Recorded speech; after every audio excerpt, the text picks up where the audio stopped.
ॐ पूर्णमदः पूर्णमिदं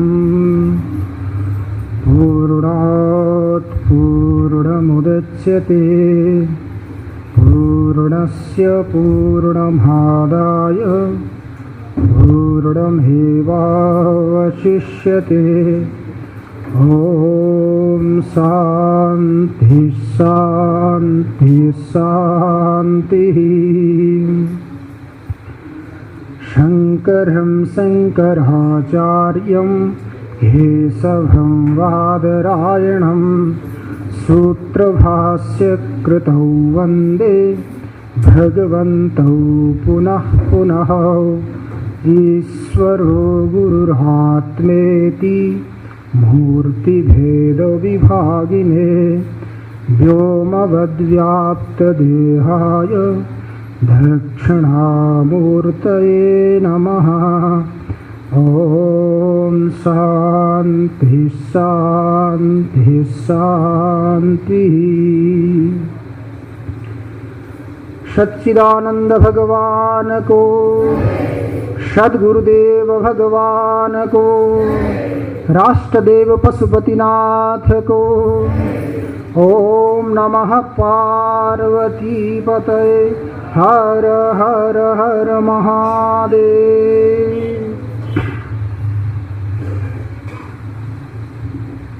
सर्वप्रथम आज जनी पूर्णिमा एवं रक्षाबंधन को उपलक्ष्य में हजुरहरू सबैलाई हार्दिक शुभकामना व्यक्त गर्दछु। हामीहरू शुद्ध संहिता अंतर्गत ब्रह्म गीतालाई लिएर विचार गर्दैछौं। यहाँ शौनकादि ऋषिहरू र शुद्धजीको संवाद चल्दैछ। 88,000 शौनकादि ऋषिहरू शुद्धजी कहाँ गएर प्रश्न गर्दैछन्, जिज्ञासा गर्दैछन्। हजुरले शिव तत्त्वको बारेमा संक्षिप्त रूपमा र विस्तारमा हामीहरूलाई वर्णन गर्नुभयो। हामीहरूले जान्ने चेष्टा गर्यौं, प्रयास गर्यौं। अब गीताहरूमा सर्वोत्तम श्रेष्ठ ब्रह्म गीताको बारेमा हामीहरू सुन्ने इच्छा गरेका छौं। हजुरले ब्रह्म गीताको बारेमा बताउने कष्ट गर्नुहोस्। हजुर सम्पूर्ण शास्त्रका ज्ञाता, ज्ञानका खानी भएका वेद व्यासका सुशिष्य हुनुहुन्छ। हामीहरूलाई निश्चित छ हजुरले त्यो ब्रह्म गीताको बारेमा स्पष्ट रूपमा हामीहरूलाई बताउन सक्नुहुन्छ। हजुर योग्य हुनुहुन्छ, तसर्थ हामीहरूलाई बताउने कृपा गर्नुहोस् भनेर शौनकादि ऋषिहरूले सोधेपछि सुतजीले भन्नुहुन्छ, वक्षेताम आदरेणैव ब्रह्म गीतामनुत्तमां श्रद्धया सहिता यूयं शृणुतः ब्रह्मवित्तमः। पुरा कल्पान्तरे देवाः सर्वे सम्भूय सादरं विचार्य सुचिरं कालं वेदानाम् अर्थमुत्तमम्। संशयाविष्टचित्तास्तु तपस्तप्त्वा महत्तरम् अभिजग्मुर्विधातारं प्रष्टुं देवा मुनीश्वराः। यत्रास्ते जगतां नाथः सर्वज्ञः सर्ववित् प्रभु महाकारुणिकः श्रीमान् ब्रह्मा भक्तहिते रतः। वक्षेताम आदरेणैव। शुद्धजीले के भन्नुहुन्छ, हजुरहरू जिज्ञासु बनेर, श्रद्धालु बनेर, पिपासु बनेर आउनु भएको छ। त्यसकारण मैले आदरपूर्वक ब्रह्म गीताको बारेमा बताउँछु। हजुरहरू श्रद्धाले युक्त भएर यो श्रेष्ठ ब्रह्म गीताको बारेमा हजुरहरूले सुन्नुहोस्। श्रद्धया सहिता यूयम। हजुरहरू यत्तिकै आउनु भएको छैन, श्रद्धावान भएर आउनु भएको छ। भौतिक विद्यालाई प्राप्त गर्नको लागि श्रद्धाको आवश्यकता छैन। श्रद्धा नभए पनि जबरजस्ती पनि भौतिक विद्या प्राप्त गर्न सकिन्छ। तर आध्यात्मिक विद्या प्राप्त गर्नको लागि श्रद्धा नभएसम्म सम्भव छैन। यसमा गुरु कृपा, आत्म कृपा, शास्त्र कृपाको अत्यन्त आवश्यकता छ। जहिलेसम्म आत्म कृपा हुँदैन, गुरु कृपा हुँदैन, शास्त्र कृपा हुँदैन, तहिलेसम्म हामीहरूले आध्यात्मिक विद्याको अनुभूति गर्न सकिँदैन।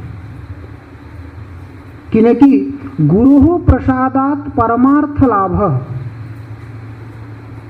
गुरु प्रसन्न भएपछि मात्र हामीहरूलाई परम अर्थको लाभ हुन्छ। परम अर्थ भनेको के? शास्त्रमा 4 प्रकारका पुरुषार्थहरूको बारेमा वर्णन गरिएको छ। धर्म, अर्थ, काम, मोक्ष।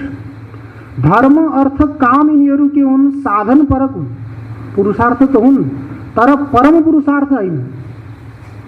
त्यो परम पुरुषार्थ मोक्षलाई सिद्ध गर्नको लागि, सम्पन्न गर्नको लागि यिनीहरू साधन हुन्। किनकि नियम छ, साधन नभइकन कहिल्यै पनि साध्यको सिद्धि हुन सक्दैन। किनकि प्रमेय सिद्धि प्रमाणात् ही। प्रमेयको सिद्धि, प्रमेयको ज्ञान कहिले हुन्छ? प्रमाण भयो भने। प्रमेय सिद्धि प्रमाणात् ही। प्रमाण नभएसम्म कुनै पनि प्रमेयको हामीहरूले ज्ञान गर्न सकिँदैन।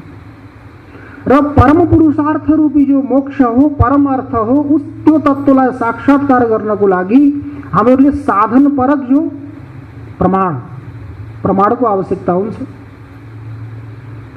अब प्रमाण नभइकन प्रमेयको सिद्धि नहुने भएको हुनाले प्रमाण परक यी धर्म, अर्थ, काम यिनीहरू पनि चाहिए। यिनीहरूद्वारा केवल धर्म, अर्थ, काम सिद्ध गर्नु प्रयोजन नभएर मोक्ष प्राप्त गर्ने प्रयोजन हो। त्यो प्रयोजन सिद्ध गर्नको लागि साधनको प्रयोग गर्नु आवश्यकता हुन्छ।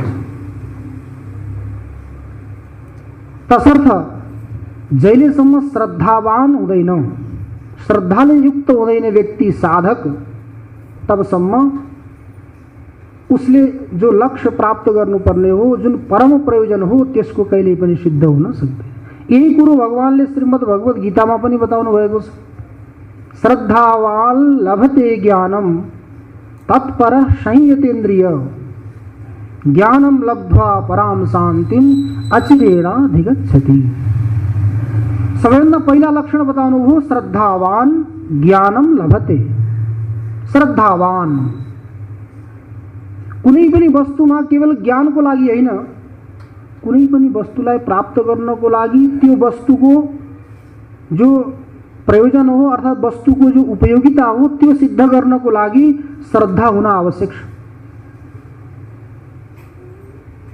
व्यक्ति बिरामी भयो, रोग लाग्यो, त्यो रोग सिद्ध गर्नको लागि पनि सबै डाक्टरले दिएको औषधिले काम गर्दैन।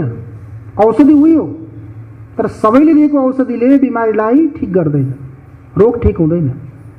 जुन डाक्टर माथि हामीहरूको श्रद्धा छ, विश्वास छ, विश्वासो फलदायक। जहिलेसम्म विश्वास हुँदैन तहिलेसम्म हामीले कुनै पनि फल प्राप्त गर्न सकिँदैन। फल प्राप्त तब हुन्छ जहिले हामीलाई त्यसमाथि विश्वास हुन्छ। डाक्टरहरूमाथि हामीलाई विश्वास नै छैन, डाक्टरले दिएको औषधिमा श्रद्धा नै छैन भने त्यो औषधि खाएर हामीहरूलाई त्यो औषधिले स्वास्थ्य ठीक हुँदैन, बिमारी ठीक हुँदैन। तो श्रद्धा चाहियो। तो श्रद्धावान लभते ज्ञानम, ज्ञान पनि त्यसैले प्राप्त गर्न सक्छ जो श्रद्धावान हो। अब केवल श्रद्धाले मात्रै पनि भएन, श्रद्धावान त छ तर त्यो ज्ञान प्राप्त गर्नको लागि प्रवृत्त हुँदैन, प्रयास गर्दैन। प्रयास नगरेसम्म पनि त ज्ञान प्राप्त हुँदैन। त्यो भएर भगवानले अगाडि बताउनु भएको छ तत्परः। श्रद्धावान लभते ज्ञानम तत्परः। जो श्रद्धावान हो त्यसले त ज्ञान प्राप्त गर्छ। तो श्रद्धा भए पनि मन्द प्रवृत्तिवाला छ, मन्द बुद्धिवाला छ। श्रद्धा त छ तर मन्द बुद्धि छ। अधिकारी पनि अनेक प्रकारका हुन्छन्, उत्तम अधिकारी, मध्यम अधिकारी, मन्द अधिकारी। उत्तम अधिकारीले एकपटक श्रवण गर्दा मात्रै त्यो तत्त्वलाई साक्षात्कार गर्न सक्छ, अनुभव गर्न सक्छ। तर मध्यम र मन्द अधिकारीले एकपटक श्रवण गरेर त्यो तत्त्वको साक्षात्कार गर्न सक्दैन। त्यसै कारणले त हामीले श्रवण, मनन, निधिध्यासनको प्रक्रिया शास्त्रमा देख्छौँ। आत्मावारे द्रष्टव्य, श्रोतव्यो, मन्तव्यो, निधिध्यासितव्यः। आत्माको बारेमा के गरौँ? पहिला श्रवण गरौँ, श्रोतव्य। श्रवण गरिसकेपछि के गर्ने? पहिले प्रसङ्ग आएको थियो नि, अधिकारी को त भन्दा छोटो शब्दमा भन्नुपर्दा ग्रहण धारण पटु। ग्रहण गर्नको लागि पनि चलाक होस् र धारण गर्नको लागि पनि चलाक होस्। केवल ग्रहण गरेर काम भएन, ग्रहण त गरियो, सुनियो, तर त्यसलाई धारण गर्ने शक्ति भएन भने त्यो अधिकारी हुँदैन। सुन्ने पनि क्षमता हुनु पर्यो र सुनिसकेपछि त्यो वस्तुलाई धारण गर्ने पनि क्षमता हुनु पर्यो। जसले ग्रहण गर्ने र धारण गर्ने क्षमता राख्छ त्यो व्यक्ति नै के हो? अधिकारी। तो ग्रहण धारण पटु, जो मंद बुद्धि वाला अथवा मध्यम बुद्धि वाला व्यक्तिले एक पटक श्रवण गरेर मात्रै उले त्यो तत्त्वलाई साक्षात्कार गर्न सक्दैन। वेदान्तमा प्रतिपादित तत्त्व त यस्तो छ, श्रुतिहरूले, स्मृतिहरूले, पुराणहरूले त्यही एउटै तत्त्वलाई बार बार बार बार उपदेश दिइरहेका हुन्छन्। हजुरहरूले श्रवण गर्नुभएकै छ, छान्दोग्य उपनिषदमा तत्त्वमसीको उपदेश 9 पटक दिएको छ। त्यो 9 पटक उपदेश दियो किन भन्दा त्यो तत्त्व अत्यन्त सूक्ष्म छ, गहन छ, निगूढ छ। जति तत्त्व सूक्ष्म हुन्छ, छिपेको हुन्छ, त्यो तत्त्वलाई साक्षात्कार गर्नको लागि हामीले त्यति नै प्रयास गर्नुपर्छ। स्थूल वस्तुको प्राप्तिको लागि धेरै प्रयास गर्नु आवश्यकता छैन, तर सूक्ष्म वस्तुको प्राप्तिको लागि अत्यन्त प्रयास गर्नु आवश्यकता हुन्छ। र कुनै व्यक्तिले दिन्छ पनि भने हामीहरूलाई व्यवहारमा जो अमूल्य वस्तु हो दियो भने उसले लिने व्यक्तिलाई त्यति सावधान गर्दैन, सतर्क गर्दैन, दियो गयो। तर बहुमूल्य पदार्थ दिनै छ भने उसले व्यक्तिलाई सावधान गर्छ, यसलाई सुरक्षित राख्नु है, यसको ध्यान दिनु है भनेर त्यो दिएको वस्तुमाथि उसले के गर्छ? उसलाई आकर्षित गर्छ कि यो वस्तुमा केही महत्ता छ। त्यस्तै किसिमले श्रुतिहरूले, शास्त्रहरूले पनि जुन तत्त्वलाई अधिक जोड दिएका छन्, बल गरेका छन् भने हामीहरूले के जान्नु पर्यो? त्यो तत्त्व गहनीय छ, विचारणीय छ। त्यसकारण यो वेदान्त शास्त्रमा प्रतिपादित जो तत्त्व हो त्यो अत्यन्त गूढ छ, सारभूत तत्त्व हो। त्यही भएर त उपनिषदमा बताइएको छ, एन विज्ञातेन सर्वमिदं विज्ञातम भवति। जसलाई जानेपछि सम्पूर्णलाई जानिन्छ, कुनै पनि चिज जान्नको लागि अवशिष्ट रहँदैन। त्यही वेदान्तमा प्रतिपादित तत्त्व। त्यस्तो निगूढ तत्त्वलाई साक्षात्कार गर्नको लागि गुरु कृपा आवश्यक हुन्छ। जहिलेसम्म गुरु कृपा हुँदैन तहिलेसम्म हामीहरूले त्यो तत्त्वलाई साक्षात्कार गर्न सकिँदैनौँ। सामान्य चिजको ज्ञानको लागि पनि गुरुको आवश्यकता हुन्छ। सामान्यभन्दा सामान्य चिजको ज्ञानको लागि पनि गुरुको आवश्यकता हुन्छ भने त्यो त गूढ तत्त्व हो। त्यो गूढ तत्त्वलाई साक्षात्कार गर्नको लागि गुरुको आवश्यकता अत्यन्त हुन्छ। गुरुको आवश्यकता हुन्छ भन्दा केवल गुरुले मात्रै बताएर पनि ज्ञान हुँदैन। गुरु बताउनेवाला गुरु पनि कस्तो हुनु पर्यो? समर्थ हुनु पर्यो, योग्य हुनु पर्यो। अनि त्यो ग्रहण गर्नेवाला शिष्य पनि कस्तो हुनु पर्यो? अधिकारी हुनु पर्यो, पात्र हुनु पर्यो। यदि योग्य पात्र छैन भने त्यो पात्रमा राखिएको राम्रो पदार्थ पनि अनुपयोगी हुन्छ, त्यसबाट लाभ लिन सकिँदैन। त्यो वस्तुको लाभ लिनको लागि योग्य पात्रको आवश्यकता हुन्छ। त्यसकारण ग्रहण धारण पटुहु, यस्तो अधिकारीको आवश्यकता, त्यो अधिकारीलाई ज्ञान दिनको लागि पनि योग्य गुरुको आवश्यकता। त्यसकारण उपनिषदहरूमा बताइएको छ, श्रोत्रियम ब्रह्मनिष्ठम। गुरु कस्तो हुनु पर्यो? श्रोत्रिय पनि हुनु पर्यो अनि ब्रह्मनिष्ठ पनि हुनु पर्यो। श्रोत्रिय भनेको जसले श्रुतिलाई श्रवण गरेको छ, स्वाध्याय विधिले श्रुतिको, उपनिषदहरूको जसले अध्ययन गरेको छ, श्रोत्रिय हुनु पर्यो। ब्रह्मनिष्ठ हुनु पर्यो, ब्रह्ममा जसको निष्ठा छ। हेर्नु, श्रद्धा भक्ति हामीहरूले कहीँ पनि गर्न सकिन्छ, कहीँ पनि गरौँ, तर निष्ठा एकमा हुनुपर्छ। श्रद्धा भक्ति हामीले कहीँ पनि कतिमा पनि गर्न सकिन्छ, तर निष्ठा कहाँ हुनु पर्यो? केवल एकमा हुनु पर्यो। नदी पार गर्नु छ, कुनै पनि व्यक्तिको नाउमा, नौकामा, डुङ्गामा बस्यो भने हामी नदी पार गर्न सकिन्छ, त्यो त श्रद्धा हो। त्यसको नाउँमा बसे डुङ्गामा बसे पनि नदी पार हुन्छ, अर्को माझीको डुङ्गामा बसे पनि नदी पार भइन्छ। तर सबै डुङ्गाबाट नदी पार भइन्छ भनेर एउटा खुट्टा एउटा डुङ्गामा अर्को खुट्टा अर्को डुङ्गामा राख्यौँ भने हामी नदी पार हुन सकिँदैन। त्यो पार हुनको लागि निष्ठा के हुनु पर्यो? एउटामा हुनु पर्यो। त्यसैमा बस्यौँ भने हामीहरू पार हुन सकिन्छ। त्यसकारण हामीहरूले श्रद्धा सबैमा गरौँ, कसैको निन्दा गर्नु आवश्यकता छैन। निन्दा त त्यसले गर्छ जसले बुझेको छैन। भगवान सुरेश्वराचार्यले भन्नुहुन्छ, येया येया भवेत् पुंसां व्युत्पत्ति प्रत्यगात्मनि सा सैव प्रक्रिया ज्ञेया साध्वी साचा नवस्थिति। येया येया भवेत् पुंसां व्युत्पत्ति प्रत्यगात्मनि, जुन पुरुषलाई जुन प्रक्रियाले जुन माध्यमले प्रत्येक आत्माको बोध हुन्छ, शुद्ध चैतन्यको बोध हुन्छ, येया येया भवेत् पुंसां व्युत्पत्ति प्रत्यगात्मनि, प्रत्येक आत्माको व्युत्पत्ति अर्थात् बोध हुन्छ। त्यही प्रक्रियाद्वारा के गरोस्? त्यसले प्रत्येक आत्माको बोध गरोस्। सा सैव प्रक्रिया ज्ञेया, त्यो नै वास्तविक के हो? प्रक्रिया हो। परन्तु प्रक्रिया कस्तो हुनु पर्यो? साधु हुनु पर्यो। प्रक्रिया असाधु हुनु भएन, शास्त्रीय हुनु पर्यो।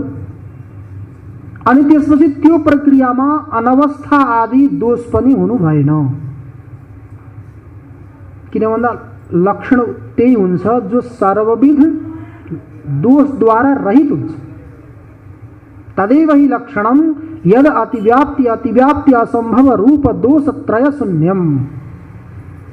त्यही लक्षण हो जुन लक्षणले वस्तु सिद्धि गर्न सक्छ। कुन हो? जसमा अतिव्याप्ति, अव्याप्ति, असंभव, अनन्याश्रय, चक्रक, असंभव बहुत प्रकारका दोषहरू हुन्छन्। ती सम्पूर्ण दोषहरूद्वारा लक्षण कस्तो हुनु पर्यो? रहित हुनु पर्यो, निर्दुष्ट हुनु पर्यो। सदुष्ट भयो भने त्यो दुष्ट लक्षणले लक्ष्यको सिद्धि सम्भव हुन सक्दैन। त्यसकारण येया येया भवेत् पुंसां व्युत्पत्ति प्रत्यगात्मनि, जुन प्रक्रियाद्वारा प्रत्येक आत्माको पुरुषलाई बोध हुन्छ त्यो नै प्रक्रिया वास्तविक के हो? साधु हो, जसमा अनवस्था आदि दोष नहोस्। उहाँले के भन्नुभयो? यही प्रक्रियाबाट जानुपर्छ भन्ने के निश्चित छैन। हजुर कुनै पनि प्रक्रियाबाट जानुहोस्, लक्ष्य के हो? त्यो परम तत्त्वलाई साक्षात्कार गर्ने। जाउलाखेलमा यो सत्संग भवनमा आउनको लागि हजुरहरूका कति बाटाहरू छन् भन्नु त? सबैहरू एउटै बाटोबाट त आउनु हुँदैन, एउटै साधनबाट त आउनु हुँदैन। कोही पैदल आउनुहुन्छ, कोही ट्याक्सीमा आउनुहुन्छ, कोही मोटरसाइकलमा आउनुहुन्छ, कोही साइकलमा आउनुहुन्छ। जो आफूसँग साधन छन् ती साधनहरूको उपयोग गरेर अनि आफ्ना आफ्ना अनुकूल बाटोबाट आउनुहुन्छ। लक्ष्य त यो हो। त्यस्तै किसिमले सम्पूर्ण दार्शनिकहरूको पनि लक्ष्य के हो? केवल सच्चित आनन्द स्वरूप परमात्माको अनुभूति गर्नु र निरतिशय सुखको अनुभूति गर्नु। आत्यन्तिक दुःख निवृत्तिपूर्वक निरतिशय सुखको अनुभव गर्नु। दुःखको नाश यसरी होस् कि फेरि दुःख उत्पन्न हुने सम्भावना नहोस्। दुःख नष्ट भयो भने सुख त आफ्नो स्वरूप हो। दुःख त हामीले आरोपित गरेको हो नि, हामीले माथिबाट ओढेको दुःख हो। तर दुःख निवृत्ति भयो भने सुख त हाम्रो के हो? स्वरूप। दुःख निवृत्ति हुँदा बित्तिकै सुख स्वरूपको हामीलाई के हुन्छ? आपसे आप अनुभूति हुन्छ। त्यसको अनुभूति गर्नको लागि कुनै प्रयास गर्नुपर्ने आवश्यकता छैन। अन्धकार हट्यो भने प्रकाश त आफ्नै आप हुन्छ, अथवा प्रकाश आयो भने अन्धकार आफै हट्छ। त्यो अन्धकारलाई भगाउनको लागि कुनै प्रयास गर्नुपर्ने आवश्यकता छैन। त्यो लक्ष्य प्राप्त गर्नको लागि के हुनु पर्यो? कुनै पनि प्रक्रियाबाट हामीहरू जाउँ, कुनै पनि बाटोबाट हिँडौँ, तर हामीहरूको गन्तव्य के हो? उही परम पदको परम तत्त्वलाई साक्षात्कार गर्ने। हजुरहरू शिव महिमा स्तोत्रको पाठ गर्नुहुन्छ होला, त्यहाँ पनि आउँछ नि, रुचि नाम वैचित्र्यात् दृजकुटिल नाना पथजुषां निर्णामेको गम्यस् त्वमसि मयस्पयसा मर्णव इव। रुचि नाम वैचित्र्यात्, व्यक्तिहरूका रुचि अलग अलग छन्, वैचित्र छन्, विचित्र छन्। एउटै घरमा चारजना सदस्य छौँ, परिवार छौँ भने चारजनालाई एउटै चिज खाने रुचि हुँदैन। कसैलाई धेरै खुर्सानी खाने इच्छा हुन्छ, कसैलाई धेरै नुन खाने इच्छा हुन्छ, कसैलाई कम खाने इच्छा हुन्छ, कसैलाई सादा खाने इच्छा हुन्छ, त कसैलाई मसालादार खाने इच्छा हुन्छ। टक जिउरामा राखेपछि यहाँ पुगोस्, जिउरामा यस्तो बनाउनु, टक्क बनाउँदाखेरि यहाँ खाँदाखेरि यहाँ पुगोस्, त्यस्तो खाने इच्छा हुन्छ। कसैलाई एकदम सादा खाने इच्छा हुन्छ। त रुचि नाम वैचित्र्य, रुचि व्यक्तिहरूको के छ, अलग अलग छ। रिजु कुटिल, अब कोही व्यक्ति आफ्नो रुचि अनुसार टेढो बाटो हिँड्छ, अब कुनै व्यक्ति आफ्नो रुचि अनुसार रिजु भनेको सरल बाटो, सिधा बाटो हिँड्छ। तर उसको लक्ष्य के हो? पुग्नु त एकै ठाउँमा हो सबै। कसरी भन्दा दृष्टान्त दियो, पुष्पदन्ताचार्यले भन्नुभएको छ, पयसाम अर्णव इव। पय भनेको जल, नदी, नाला, झरना, नदीहरूको जति पनि जल छ यिनीहरूको सम्पूर्णको गन्तव्य स्थान के हो? अर्णव भनेको समुद्र। वहीँ गएर यिनीहरूको विलय हुन्छ। न त्यो झरना रहन्छ, न त्यो खोलो, न त्यो नदी, केही पनि रहँदैन। वहाँ गएर केवल के हुन्छ? त्यो समुद्र हुन्छ। समुद्रमा गएर विलीन हुन्छ।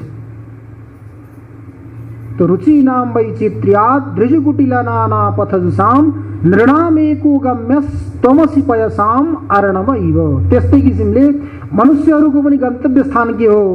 केवल एउटै हो। प्रक्रिया केवल अन्तर अलग अलग हुन्। त्यो प्रक्रिया त्यसको कारणले, आफ्नो आफ्नो रुचिको कारणले। तो प्रक्रिया जुन प्रक्रियाबाट गए तापनि तत्त्वको साक्षात्कार गर्नु के हो? एउटै हो। तर त्यो तत्त्व साक्षात्कार गर्नको लागि सबैभन्दा पहिला के चाहियो? गुरु कृपा चाहियो। गुरु कृपा नभएसम्म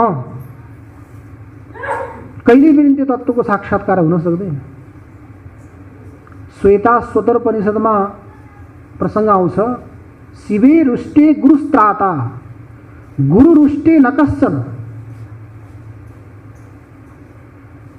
उपासना गर्दा, अनुष्ठान गर्दा केही कमी कमजोरीहरू भए भने, शिव अर्थात् इष्टदेव रुष्ट हुनुभयो भने, रिसाउनु भयो भने, त्यो साधकको रक्षक गुरु हुनुहुन्छ। शिवे रुष्टे गुरुस्त्राता, शिव रुष्ट भए रक्षा गर्ने को हुनुहुन्छ? गुरु हुनुहुन्छ। गुरु रुष्टे न कश्चन, गुरु रुष्ट हुनुभयो भने मान्नुहोस् यो संसारमा त्यसको रक्षा गर्नेवाला कुनै पनि व्यक्ति हुन सक्दैन। त्यसकारण गुरु कृपा के हो? सबैभन्दा ठुलो। यदि गुरु कृपा भयो भने व्यक्तिलाई पढ्नु पनि आवश्यकता छैन, केही गर्नु आवश्यकता नै छैन। यत्तिकै व्यक्ति के हुन्छ? सम्पन्न हुन्छ। तो शिवे रुष्टे गुरुस्त्राता गुरु रुष्टे न कश्चन। गुरु रुष्ट भए कोही पनि रक्षा गर्नेवाला छैन। त्यसकारण हामीले ए न के न प्रकारेण के गर्नु पर्यो? गुरुलाई प्रसन्न गर्नु पर्यो। यही कुरो नीतिकारहरूले पनि बताउँछन्। गुरु शुश्रूषया विद्या पुष्कले न धनेन वा अथवा विद्या विद्या चतुर्थम नोपलभ्यते। सबैभन्दा पहिलो साधन के त भन्दा गुरु शुश्रूषा। यदि विद्या प्राप्त गर्ने अभिलाषा छ, हामी विद्यार्थी हौँ, विद्यालाई चाहन्छौँ भने के गरौँ? गुरुको शुश्रूषा गरौँ। गुरु शुश्रूषया विद्या प्रथम साधन। गुरुको शुश्रूषा गर्नको लागि गुरुको सान्निध्यमा रहनु पर्यो। गुरुका सान्निध्यमा रह्यो भने उहाँको दिनचर्या के हो, के गर्नुहुन्छ उहाँले, त्यो हामीलाई ज्ञान हुन्छ। किनकि शास्त्रहरूको यही नियम हो, जो श्रेष्ठ व्यक्तिले आचरण गर्छ त्यही सामान्य व्यक्तिले अनुकरण गर्छन्। यदि यदाचरति श्रेष्ठम तद्दतेवेतरो जनः स्वयं प्रमाणम कुरुते लोकस्तदनुवर्तते। श्रेष्ठ व्यक्तिले जो आचरण गर्छ त्यही आचरणको हामीहरूले के गर्छौँ? अनुकरण गर्छौँ। तो गुरुजीको जो आचरण हुन्छ त्यही शिष्य सान्निध्यमा रहनेवालाले, सेवा गर्नेवालाले के गर्छ? अनुकरण गर्छ। तो गुरुजीले प्राप्त गरेको विद्या त्यही प्रकारको व्यवहार गर्यो भने शिष्यले नै प्राप्त गर्छ। तो गुरु शुश्रूषया विद्या प्रथम साधन हो गुरु शुश्रूषा। अथवा गुरु शुश्रूषा गर्न सक्दैन भने आजभोलि पनि देखिन्छ, जोसँग धेरै धन हुन्छ, तो धन भएको व्यक्तिले के गर्छ? अध्यापकलाई घरमै बोलाउँछ। तो घरमै बोलाएर पढेर पनि उसले के गर्न सक्छ? प्राप्त गर्न सक्छ। तर विचार गर्नु होला, गुरु शुश्रूषाद्वारा प्राप्त गरेको विद्या र पैसा दिएर प्राप्त गरेको विद्यामा बहुत अन्तर हुन्छ। कस्तो अन्तर? त्यही अस्ति चर्चा आएको थियो, बजारबाट ल्याएको पाकेटको दुध र आमाको दुध। मा जति अन्तर हुन्छ त्यही गुरु शुश्रूषाद्वारा प्राप्त गरेको विद्या र पैसा जबरजस्ती दिएर ल्याएको विद्यामा अन्तर हुन्छ। गुरु शुश्रूषया विद्या पुष्कलेन धनेन वा, जोसँग धेरै धन छ त्यसले पनि विद्या प्राप्त गर्न सक्छ। अथवा विद्या विद्या, हजुरसँग अलिकति विद्या छ, त्यो विद्यालाई के गर्न थाल्नु, हजुरले बाँड्न थाल्नु, पढाउन थाल्नु। अब पढाउन थाल्नुभयो भने पढ्नु पर्यो। पढाउनु भयो भने जो पढ्ने व्यक्ति हो तिनीहरूका जिज्ञासाहरू हुन्छन्, ती जिज्ञासाहरूको समाधान गर्नको लागि हजुरले पढ्नु पर्यो अथवा गुरुजीसँग गएर सोध्नु पर्यो। त्यो सोध्दै जानुभयो भने पनि हजुरको के हुन्छ, विद्याको बढोत्तरी हुन्छ। अथवा विद्या विद्या, विद्याद्वारा पनि के हुन्छ, विद्याको प्राप्ति हुन्छ। यी तीन साधनदेखि अतिरिक्त कुनै चौथो साधन लिएर मैले विद्या प्राप्त गर्छु भनेर व्यक्ति हिँड्यो भने त्यसले विद्या प्राप्त गर्न सक्दैन। चतुर्थम नोपलभ्यते, अर्को चौथो कुनै पनि साधन छैन। सबैभन्दा श्रेष्ठ त मानौ पहिला त गुरु शुश्रूषाद्वारा अलिकति विद्या प्राप्त भयो। त्यही प्राप्त भएको विद्यालाई यदि हामीले बाँड्न थाल्ने हो भने, दान गर्न थाल्ने हो भने त्यो विद्या के हुन्छ, आफै बढ्दै जान्छ। विद्या रूपी धन कस्तो हो, अरू धन सम्पत्ति त हामीले बाँड्यौँ भने कमी हुन्छ, तर यो विद्यारूपी धन कस्तो हो, जति बाँड्यो जति खर्च गर्यो त्यति बढ्दै जान्छ। व्यतो वृद्धिमायाति क्षयमायाति सञ्चयात्, जति व्यय गर्दै गयो त्यति यसो के हुन्छ, वृद्धि हुन्छ, बढ्दै जान्छ बढ्दै जान्छ। व्यतो वृद्धिमायाति क्षयमायाति सञ्चयात्, मेरो विद्या मैले कसैलाई पनि दिन्न, गोप्य राख्छु भनेर व्यक्तिले राख्यो भने त्यो विद्या के हुन्छ, आफै नष्ट भएर जान्छ, क्षय भएर जान्छ। त्यसकारण विद्या विद्या, विद्याद्वारा पनि के हुन्छ, विद्याको प्राप्ति हुन्छ। तो सर्वप्रथम साधन के हो त भन्दा गुरु शुश्रूषा। गुरु शुश्रूषा नभएसम्म, श्रद्धा नभएसम्म विद्या प्राप्त गर्न सकिँदैन। त्यसकारण भगवानले भन्नुभयो श्रद्धावान लभते ज्ञानम। श्रद्धावान त छ तर ग्रहण गर्न सक्दैन, मन्द बुद्धिवाला छ, मध्यम बुद्धिवाला छ, त्यो व्यक्ति के हुनु पर्यो, तत्परः, सदा सर्वदा त्यसमा लागिरहनु पर्यो, तत्पर हुनु पर्यो। केवल मैले विद्या प्राप्त गर्नु छ, मेरो लक्ष्य यो हो भनेर लागिरह्यो भने मन्द बुद्धिवाला व्यक्ति पनि के हुन्छ, विद्वान बन्न सक्छ। उही खरायो र कछुवाको कहानी त हो नि। खरायो म दौडिन्छु भनेर कछुवालाई त जितिहाल्छु भनेर सुत्यो, सुतेपछि पछि पर्यो। कछुवाले के सोच्यो, म धेरै छिटो दौडिन सक्दिनँ, बसेँ भने त्यो लक्ष्यलाई प्राप्त गर्न सक्दिनँ, म बिस्तारै बिस्तारै हिँडिरहन्छु भनेर बिस्तारै बिस्तारै बिस्तारै बिस्तारै हिँड्दा पनि कछुवाले के गर्यो, आफ्नो लक्ष्यलाई प्राप्त गर्यो। त्यस्तै मन्द बुद्धि र मध्यम बुद्धिवाला व्यक्ति पनि लागिरह्यो दत्तचित्त भने त्यो व्यक्तिले लक्ष्यलाई प्राप्त गर्न सक्छ। त्यसकारण केवल श्रद्धावान भएर भएन, तत्पर पनि हुनु पर्यो। श्रद्धावान लभते ज्ञानम तत्परः, श्रद्धावान पनि छ, तत्पर पनि छ, प्रयास पनि गरिरहेको छ, तर अजितेन्द्रिय छ। अजितेन्द्रिय छ भने त्यसले पनि विद्या प्राप्त गर्न सक्दैन। त्यसकारण के हुनु पर्यो, संयत इन्द्रिय, इन्द्रियमा संयम गरेको हुनु पर्यो। इन्द्रियहरू त के हुन्, साधन हुन् नि। यी साधनहरूलाई यदि हामीहरूले आफ्नो अधीनमा राखेनौँ भने यिनीहरूले हामीलाई कहीँ कहीँ ल्याएर यिनीहरूले खाल्टोमा खसाल्न सक्छ। त्यो खाल्टोमा खसेर बस्नको लागि हामीले के गर्नु पर्यो, यी इन्द्रिय रूपी घोडालाई हाम्रो अधीनमा राख्नु पर्यो। कठोपनिषदमा आउँछ नि, इन्द्रियाणी हयान्याहुः, इन्द्रियहरू के हुन्, हय घोडा हुन्, बुद्धि सारथी। त्यो इन्द्रिय रूपी घोडालाई हामीहरूको अधीनमा राख्यौँ भने हामीहरूले के गर्न सक्छौँ, जुन तत्त्वलाई साक्षात्कार गर्ने हाम्रो अभिलाषा छ त्यो तत्त्वलाई प्राप्त गर्न सक्छौँ हामीहरूको अधीन भयो भने। तर यिनीहरूको अधीन भइयो भने त फेरि यिनीहरूको अनुसार चल्नु पर्यो। त्यो चलेपछि यिनीहरूको के छ, बहिवृत्ति छ, केवल बाह्य पदार्थहरूलाई नै अनुभव गर्ने यिनको स्वभाव छ। तर स्वभाव के हुन्छ, यत्तिकै त परिवर्तन हुँदैन। स्वभावलाई परिवर्तन गर्न बहुत कठिन छ। स्वभावो नोपदेशेन शक्यते कर्तुमन्यथा सुतप्तमपि पानीयम पुनः आयाति शीतताम। व्यक्तिको जो स्वभाव हो, अगाडि बसेर केही भन्दा सम्झाउन थालियो भने त्यहाँसम्म त के भन्छ, हाँ ठिकै छ म गर्छु, ठिकै छ भन्छ। त्यो सम्झाउने व्यक्ति उठेर गयो भने भन्नेले भनिरहन्छन्, आफूले आफ्नो काम गरिरहन्छ भन्छ, उसले के गर्छ? आफ्नै हिसाबले गर्छ। त्यसकारण स्वभावो नोपदेशेन शक्यते कर्तुमन्यथा, स्वभावलाई उपदेशद्वारा कहिल्यै पनि अन्यथा गर्न सकिँदैन, परिवर्तन गर्न सकिँदैन। हामीहरूको नेपालीमा कहावत छ नि, दृष्टान्त दिन्छौँ नि,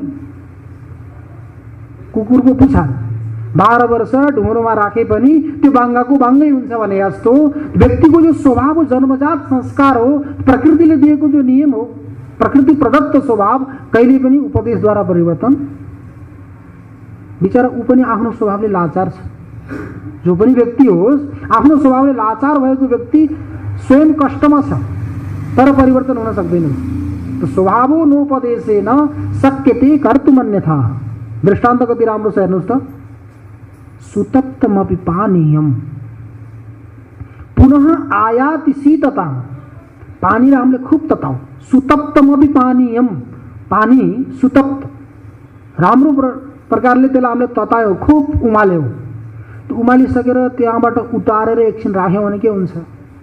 पुनः आयाति शीतताम, फेरि त्यो पानी के गर्छ? शीतल हुन्छ। त्यसको स्वभाव हो शीतल। उष्णता त उपाधिको, त्यो उपाधिद्वारा आएको हो, वास्तविक आफ्नो स्वरूपमा नै ऊ जान्छ। त्यसकारण स्वभावद्वारा, स्वभाव जो उपदेशद्वारा पनि परिवर्तन हुन सक्दैन। त्यसकारण इन्द्रियहरूको के स्वभाव हो? बाह्य विषयमा जाने यिनको स्वभाव हो। त्यो बाह्य विषयमा जाने इन्द्रियहरूलाई जहिलेसम्म निग्रह गरिँदैन, संयत इन्द्रिय हुँदैन साधक भने, त्यसले आफ्नो लक्ष्यलाई पनि प्राप्त गर्न सक्दैन। तो श्रद्धावान लभते ज्ञानम तत्पर संयतेन्द्रिय। ठिक छ, श्रद्धावान पनि भयो, तत्पर पनि भयो, इन्द्रियलाई संयम पनि गर्यो। त्यो संयम गरिसकेपछि उसले के प्राप्त गर्यो त? के प्रयोजन भयो त? भन्दा ज्ञान प्राप्त गर्यो। त्यति प्रयास गरेर ज्ञान प्राप्त गरेर त्यसलाई के मिल्यो? ज्ञानम लब्ध्वा पराम शान्तिम अचिरेणाधिगच्छति। परम शान्तिम अचिरेण अधिगच्छति। ज्ञान प्राप्त गरेपछि उसले परम शान्तिलाई प्राप्त गर्छ।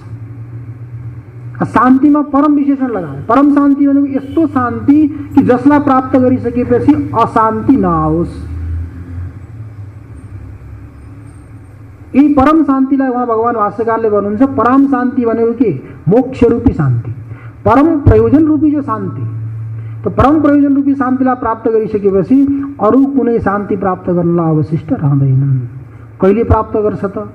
ज्ञान प्राप्त गरिसकेपछि त्यो परम शान्ति कति दिन लाग्छ, कति महिना लाग्छ, कति साल लाग्छ, कहिले प्राप्त गर्छ त? अचिरेणाधिगच्छति। अचिरेणमा शीघ्रमेव, त्वरितमेव, झटिति, तुरन्त उसले के गर्छ? त्यो शान्तिलाई प्राप्त गर्छ। मानौ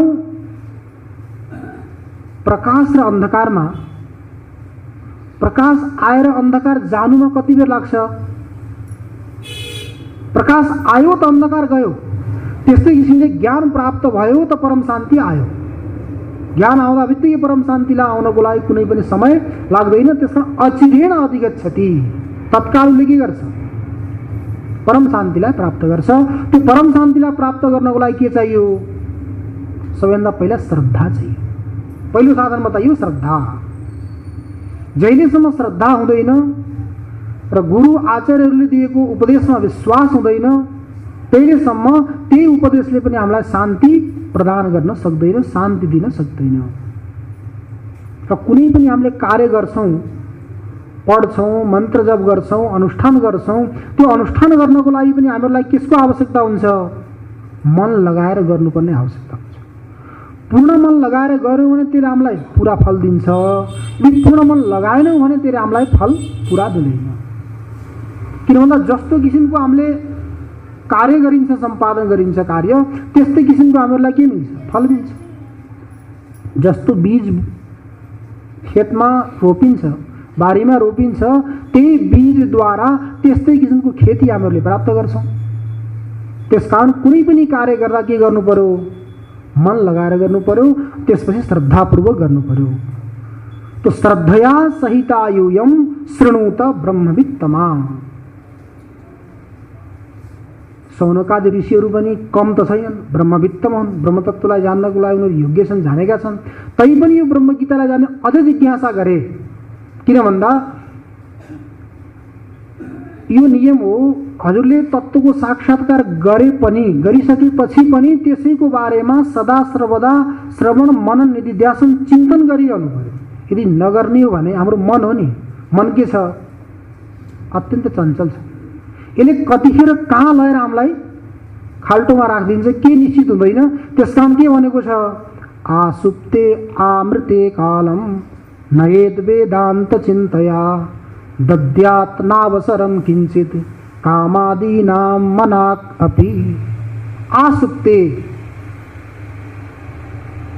हामी बिहान उठिसकेपछि जागेपछि जहिलेसम्म सुतिदैन तहिलेसम्म। आमृते, जहिलेसम्म मरिदैन तहिलेसम्म। जागेदेखि सुत्नेसम्म, जन्मदेखि मृत्युसम्म के गरौँ, कसरी समय यापन गरौँ, तो नयेत वेदान्त चिन्तया, केवल वेदान्तको चिन्तन गरेर हामीले समय यापन गरौँ, अरू कुनै पनि चिन्तन नगरौँ। हाम्रो वास्तविक अरू कुनै पनि कार्य छँदै छैन। यदि विचार गर्ने हो भने हामीले त वहाँ गर्भमा बसेर हात जोडेर भगवानलाई प्रार्थना गरेर यहाँ आएका हौँ नि, यत्तिकै होइन हामी यहाँ आएको। गर्भोपनिषदमा चर्चा आउँछ, हजुरहरूले सुन्नुभएको होला, जीव जब माको गर्भमा बस्छ, माताजीको गर्भमा, त्यो गर्भमा बस्दा त्यसलाई कति कष्ट हुन्छ होला अनुभव गरौँ त। अहिले पनि हामीहरूको शरीरमा नुन खुर्सानी केही लाग्यो भने कतिको पोल्छ, कति कष्ट हुन्छ, तातोले चिसोले। अब गर्भस्थ शिशु भयो, माताहरू जब गर्भिणी हुनुहुन्छ त्यो अवस्थामा उहाँहरूलाई अमिलो पिरो त्यस्तो खाने इच्छा हुन्छ अरे। त्यो अमिलो पिरो खानुभयो भने यो छालाभन्दा त्यो भित्र भएको बालकको छाला कति मुलायम नरम होला भन्नु त। त्यसमा खुर्सानी लाग्यो, नुन लाग्यो भने त्यसलाई कति वेदना हुन्छ, कति कष्ट हुन्छ। त बस्छ कति ठुलो ठाउँमा भन्नु त, ठाउँ पनि कति सानो छ। त्यो बस्ने कहाँ त, मलमूत्रको कोठामा, मलमूत्रको घरमा बसेको त्यो जीवले, त्यो प्राणीले पिरो तितो तर्रो चिजहरूको जो वेदना सहन गरेर बसेको छ, असह्य वेदना सहन गरेर उसले के भन्छ, भगवानलाई प्रार्थना गर्छ, प्रभु मैले के गल्ती गरेँ, हजुरले मलाई यो काल कोठरीमा हालिदिनु भयो, मलाई यहाँबाट उद्धार गर्नुहोस्। म यहाँबाट गएँ भने केवल हजुरको नै श्रवण मनन चिन्तन गर्छु, त्यसदेखि अतिरिक्त कुनै पनि गर्दिनँ, ताकि मलाई फेरि अगाडि यो घरमा आएर बस्न नपरोस् भने उसले के गर्छ, प्रार्थना गर्छ। गर्भस्थ शिशु त्रिकालज्ञ हुन्छ, भूत भविष्य वर्तमानको उसलाई ज्ञान हुन्छ। किन ज्ञान हुन्छ, हामीहरूका गीतामा हेर्नुभयो भने 9वटा द्वार बताएको छ, नवद्वारे पुरे देही। उपनिषदमा जानुहुन्छ भने पुरम एकादश द्वारम, 11 द्वार छन्। तो 11 द्वारहरूमा गर्भस्थ शिशुका 9वटा द्वारहरू बन्द हुन्छन्, 2वटा द्वार खुलेका हुन्छन्। त्यो 9वटा द्वारमा आँखाका, कानका, नाकका, मुखका र गुणेन्द्रिय र जो मूत्रेन्द्रिय हुन् यिनीहरू त बन्द हुन्छन्, तर नाभि र यो शीर्ष स्थान यो खुल्या हुन्छ। योगीहरूको पनि यही स्थिति हुन्छ। योगीहरू हजारौं सालसम्म समाधिस्थ भएर किन बस्छन्, सारै 9 द्वारहरूलाई बन्द गरेर नाभि स्थान र यो ब्रह्मरन्ध्रबाट सम्बन्ध गरेर उनीहरू परमात्माको चिन्तन गरे समाधिस्थ भएर बसेका हुन्छन्। जसरी त्यसै किसिमले गर्भस्थ शिशुको परिस्थिति हुन्छ, उसले म पहिला कहाँ थिएँ, अहिले के गर्दैछु र पछि म कहाँ जाने हो, गर्भको अवस्थामा उसलाई ज्ञान हुन्छ। त्यो सबै ज्ञान गरेर उसलाई ज्ञान भएपछि परमात्मालाई के गर्छ, 10 औँली जोडेर हात जोडेर प्रार्थना गर्छ, यो कोठरीबाट मलाई निकालिदिनुहोस्, म यहाँबाट गएँ भने के गर्छु, केवल हजुरको चिन्तन गर्छु, त्यसदेखि अतिरिक्त कुनै चिन्तन गर्दिनँ भनेर प्रार्थना गर्छ। भगवानलाई दया आउँछ र प्रसूति वायुद्वारा त्यसलाई बाहिर निकालिदिनुहुन्छ। निकालिदिसकेपछि के गर्छ, आएर बच्चा जन्म्यो भने जन्मदा बित्तिकैका लक्षणहरू के हुन्छन्, पहिला त रुन्छ। रुन्छ कसरी, क्वाहम क्वा क्वा क्वा क्वा गर्छ नि, त आएर बस्छ क्वाहम क्वाहम क्वाहम क्वाहम, म को हुँ म को हुँ म को हुँ भन्छ। उसले आएर भुल्यो, उहाँ गरेको जो प्रार्थना उसले भुल्यो, आउँदा बित्तिकै के भन्छ, म को हुँ भन्छ, रुन्छ। त्यो रुनु पनि के हो नराम्रो। हेर्नुहोस्, कहीँ हजुरहरूले यात्रा गर्दै हुनुहुन्छ, कोही व्यक्ति रोयो भने राम्रो मानिँदैन, त्यो अशुभ लक्षण हो त्यो रुनु। यहाँ त त्यति धेरै नियम छैन, तर इन्डियातिर कोही रोयो, कसैले आक्सु गर्यो, कसैले सोध्यो कहाँ जाँदैछस् भनेर भने व्यक्ति हिँड्दैन, फेरि फर्केर बस्छन् एकछिन बसेर, अनि त्यसपछि सायद बिग्रियो भनेर फेरि पछि जान्छन्।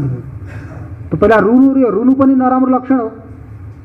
रुन्छ व्यक्ति, रोइसकेपछि नरोए पनि रुवाउँछन् व्यक्तिलाई।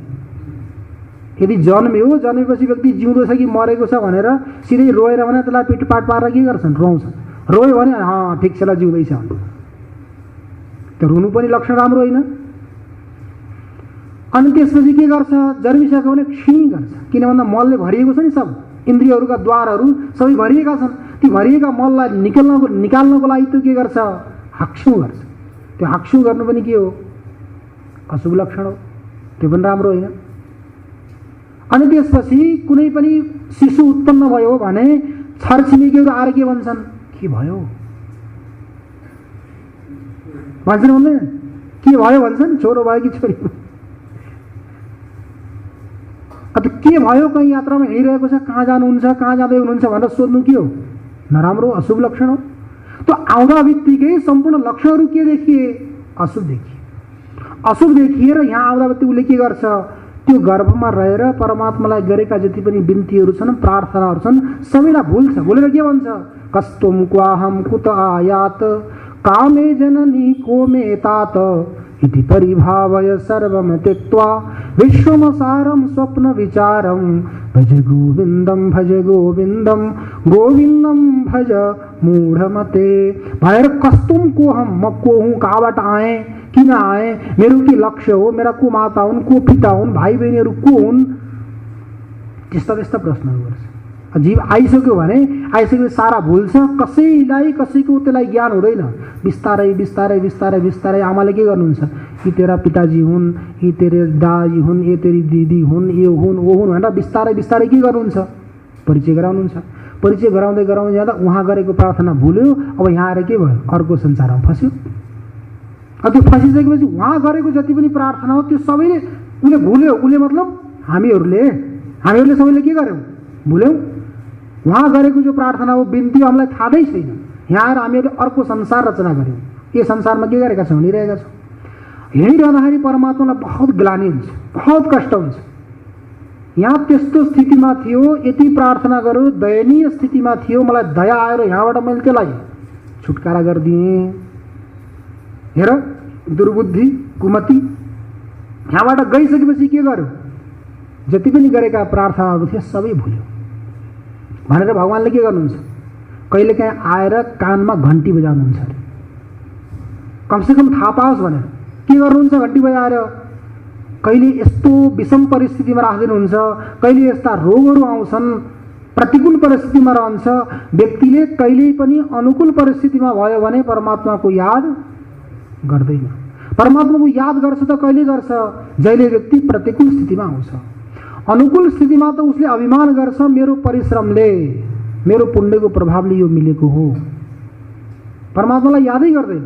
तर प्रतिकूल परिस्थिति आयो भने के गर्छ, हे परमात्मा मबाट के गल्ती भयो, मैले त केही गल्ती गरे जस्तो त लाग्दैन, तर सारा जति पनि आपत्ति विपत्तिहरू छन् सम्पूर्ण हजुरले के गर्नुभयो, म माथि नै राखिदिनु भएको छ, किन भनेर परमात्माको याद गर्छ। त्यही सोचेर परमात्माले के गर्नुहुन्छ, कहिले काहीँ त्यसलाई विषम परिस्थितिमा राखिदिनुहुन्छ। त्यो विषम परिस्थितिमा आएपछि कमसेकम मलाई त याद गर्ला भनेर। त्यही पनि परमात्मालाई याद गर्दैन। उसले कहिले डाक्टरलाई याद गर्छ, कहिले वैद्यलाई याद गर्छ, कहिले छोरालाई याद गर्छ, कहिले छोरीलाई याद गर्छ। अनेक प्रकारका व्यक्तिहरूलाई याद गरेर जसले उद्धार गर्न सक्दैन तिनीहरूको याद गरेर पछि पछि परिरहेको हुन्छ। भगवान्ले के गर्ने त, भगवान्ले भन्नुहुन्छ म गएर कति घन्टी बजाएँ तेरा, तैँले सुन्दैनस् उठाउनको लागि, मलाई याद दिलाउनु छ, मैले याद दिलाउने प्रयास खुब गरेँ, तर तैँले सुन्दैनस्। के गर्ने, उही हिजो भनेको थियो कि अस्ति भनेको थियो नि, जीवात्माले के भन्छ परमात्मालाई, यो गिलास अहिले दिनको लागि योग्य छैन। जहिले मेरा सारा इन्द्रियहरू काम गर्नको लागि अशक्त हुन्छन्, रात्रि आउँछ, समाजमा म कामको हुन्न, घरमा कामको हुन्न, कुनै व्यक्तिको कामको हुन्न, तब मैले यो हृदय रूपी गिलास हजुरलाई दिन सक्छु। त्यही गरेर उसले पनि के गर्छ, जहिलेसम्म मैले केही गर्न सक्छु त्यहाँसम्म उसले परमात्माको यादै गर्दैन, भुलिरहेको हुन्छ। त्यसकारण भुलिरहेको व्यक्तिले कहिले पनि परमात्माको याद गरेन, फेरि त्यसको स्थिति के हुन्छ, अब जायस्व मृयस्वको चक्रमा त्यो परिरहन्छ। पुनरपि जननी जठरे शयनम, फेरि त्यही जठरे उसको माताको गर्भमा गएर पेटमा गएर सुत्छ, फेरि आउँछ, फेरि जान्छ, यसको यो प्रक्रिया चलिरहन्छ, कहिले पनि समाप्त हुँदैन। त्यसकारण के हुनु पर्यो, संयत इन्द्रिय। त्यो इन्द्रिय संयत भयो भने बल्ल व्यक्तिले के गर्न सक्छ, सोच्न सक्छ, विचार गर्न सक्छ। म किन आएको हुँ, मेरो के लक्ष्य हो, बन्धन भनेको के हो, संसार भनेको के हो, मुक्ति भनेको के हो, परमात्मा भनेको के हो, उनका लक्ष्यहरू के छन्, त्यसद्वारा बल्ल उसले त्यो आफ्नो लक्ष्यलाई प्राप्त गर्न सक्छ। त्यो लक्ष्य प्राप्त गर्नको लागि पनि के हुनु पर्यो, गुरुको आवश्यकता हुनु पर्यो। गुरुको मात्र भएर भएन, व्यक्तिले पनि के गर्नु पर्यो, श्रद्धा गर्नु पर्यो, मन लगाएर पुरै गर्नु, पूर्ण मनले गर्नु पर्यो। जहिलेसम्म पूर्ण मनले गरिँदैन तहिलेसम्म मलाई फल पनि के मिल्छ, आदि नै मिल्छ। एउटा मदारी थियो, मदारी, हिन्दीमा मदारी भन्छन्, नेपालीमा के भन्छन् कुनै, त्यो बाँदरलाई नचाउने व्यक्ति मदारी नै भन्छन्, बाँदरलाई नचाउने। त्यो मदारी बाँदरलाई नचाउँथ्यो, त्यो मदारी विशेष थियो। त्यससँग बाँदर मात्र थिएनन्, बाँदर पनि थिए र बाख्रा पनि थिए। 5वटा बाँदर राखेको थियो, 5वटा उसले बाख्रा राखेको थियो। तिनी बाख्रा र बाँदरलाई लिएर उसले के गर्थ्यो, खेल देखाउँथ्यो, नाच देखाउँथ्यो। त्यो खेलबाट जुन वस्तु प्राप्त हुन्थे, द्रव्य प्राप्त हुन्थ्यो, त्यो द्रव्यलाई लिएर उसले आफ्नो घरको व्यवहार आजीविका चलाउने गर्थ्यो। एक दिन कहीँ गाउँमा देखाउनु गएको थियो, देखाउन गएको बेलामा देखाएर, गर्मीको समय थियो, बाटोमा हिँड्दा हिँड्दा कहीँ गयो त एउटा पिपलको बुटको छायामा, अनि त्यही पिपलको बुटको नजिकै कुवा पनि रहेछ, पानी निकालेर खायो, अनि त्यसपछि त्यही छायामा सुत्यो। एकछिन ऊ सुतेको थियो, त्यही अवस्थामा एकजना महात्मा आए। महात्मा पनि पैदल यात्रा गर्दै थिए, उनलाई पनि गर्मी पनि भएको थियो, प्यास पनि लागेको थियो, कमण्डलु निकालेर पानी निकालेको कुवाबाट खाएर त्यही छायामा बसे। जब महात्मा बसे त मदारी उठेर हिँड्न थाल्यो। मदारी उठेर हिँड्न थाल्यो, महात्माले सोधे, यिनी के हुन् तेरा, के गर्छस् तैँले यिनीबाट भन्दा, यिनीहरू मेरा खेल देखाउने साधन हुन्, यिनी साधनहरूद्वारा जो मलाई प्राप्त हुन्छ त्यसैद्वारा मैले आफ्नो आजीविका चलाउने गरेको छु। ठिक छ, तैँले खेल देखाउँछस् भने मलाई पनि देखान, कस्तो खेल देखाउँछस्, मैले पनि देखाउँ भनेर महात्माले के गरे, इच्छा गरे खेल देख्ने। मदारीले यसो हेऱ्यो, महात्मासँग केही पनि छैन। उसले भन्यो, मैले 1-2जनालाई खेल देखाउन्न, जहाँ भिड हुन्छ, धेरै मान्छेहरू हुन्छन्, त्यही मैले खेल देखाउँछु, 1-2जनालाई देखाउने मेरो चलन छैन। फेरि महात्माले भने, होइन देखान, कस्तो खेल देखाउनु रहेछस्। उसले विचार गर्यो, हो न हो महात्मा कहीँ हिमालयबाट आएका होलान्, अरू केही नभए पनि कमसेकम जडीबुटी त होला यिनीसँग, केही थोरै जडीबुटी दियो भने पनि मलाई काम लागिहाल्छ। ठिक छ, देखाउँछु भनेर उसले आदि मनले, पुरै मनले देखाएन, आदि मनले उसले के गर्यो, खेल देखायो।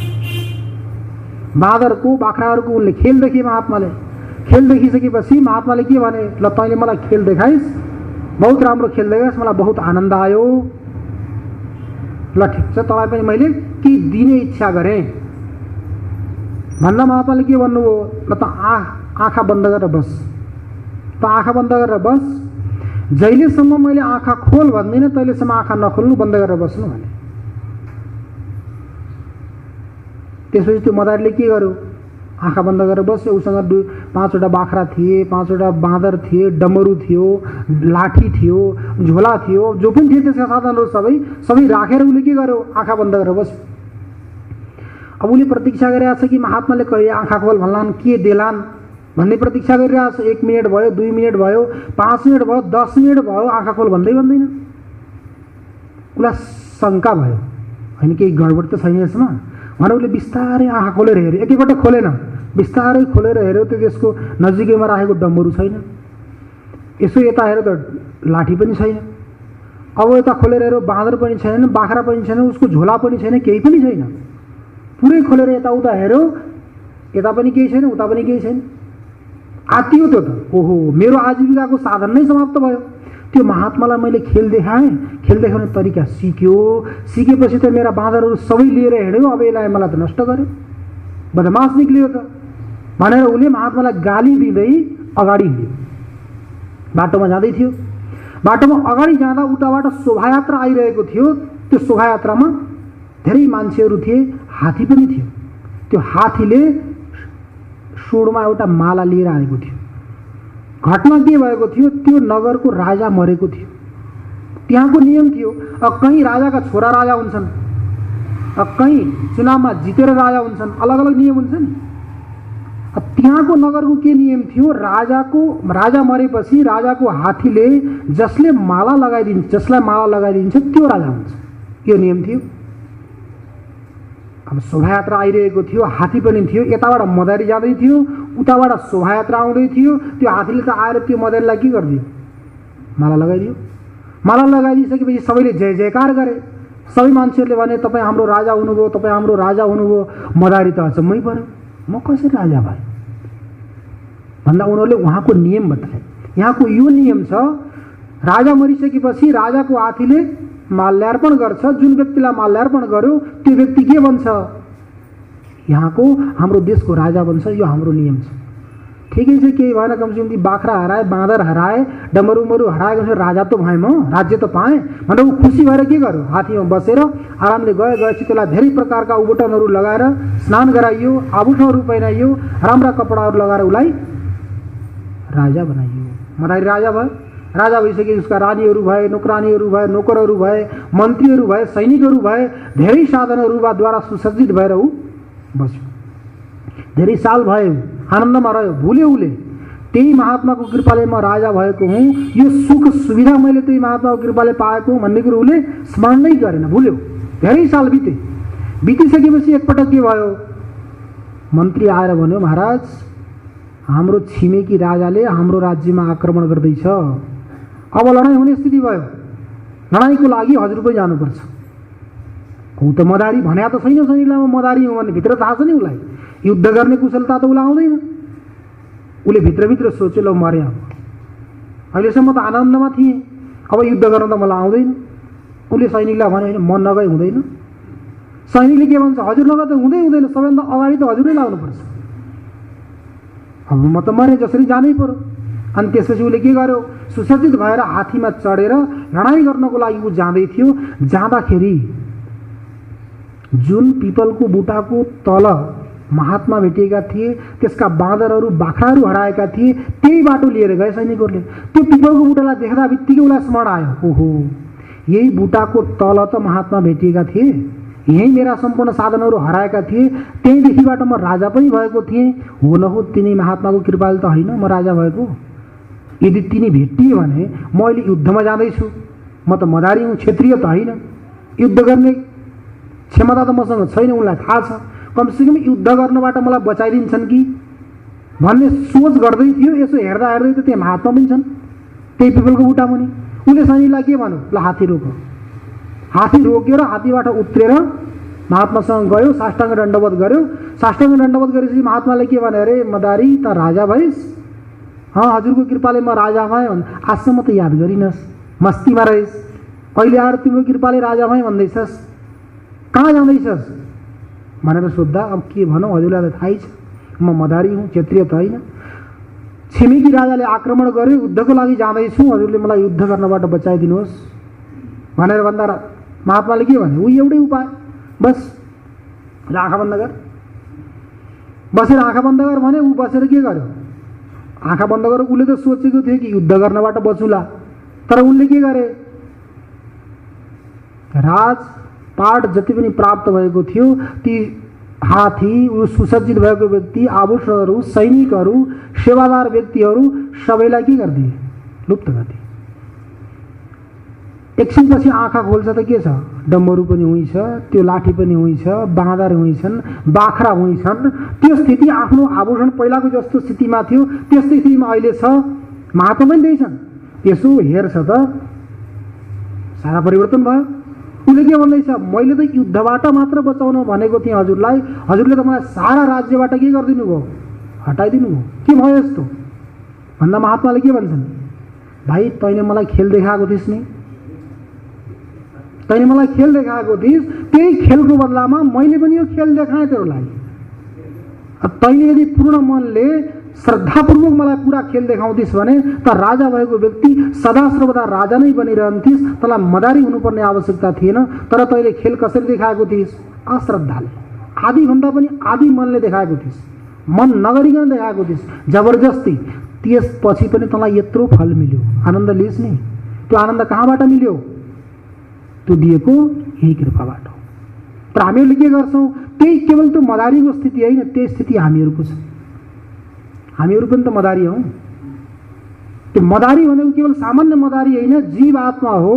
यो जीवात्माले के गर्छ, 5वटा बाँदर र 5वटा बाख्रा भनेका के हुन्, 5वटा बाँदर भनेका ज्ञानेन्द्रिय हुन्, 5वटा बाख्रा भनेका के हुन्, कर्मेन्द्रिय हुन्।